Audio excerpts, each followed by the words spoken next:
All India लोको running staff association के banner तले Dhanbad rail मंडल के सहायक लोको पायलट ने अपनी मांगों को लेकर डीआरएम कार्यालय के सामने प्रदर्शन किया।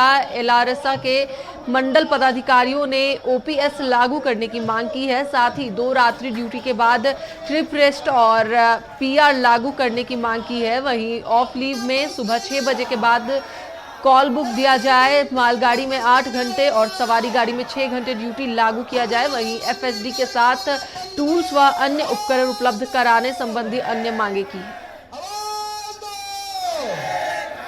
प्रत्येक मंडल कार्यालय पर आज का ये धरना और प्रदर्शन का प्रोग्राम चल रहा है। लंबित बहुत सारी मांगे हैं लोको पायलट से रिलेटेड, जिसको रेल प्रशासन अभी तक पूरा करने में सक्षम नहीं हो पाया, जिसमें से ड्यूटी आवर का सवाल है, ड्राइवर का रेस्ट जो 46 घंटा होना चाहिए वो नहीं दिया जा रहा है, उसका सवाल है। लोको पायलट को जो है 3-3 दिन हेड क्वार्टर से बाहर रखा जा रहा है, उसका सवाल है। हेड क्वार्टर ओवरशूट करा के आगे ले जाया जा रहा है, उसका सवाल है।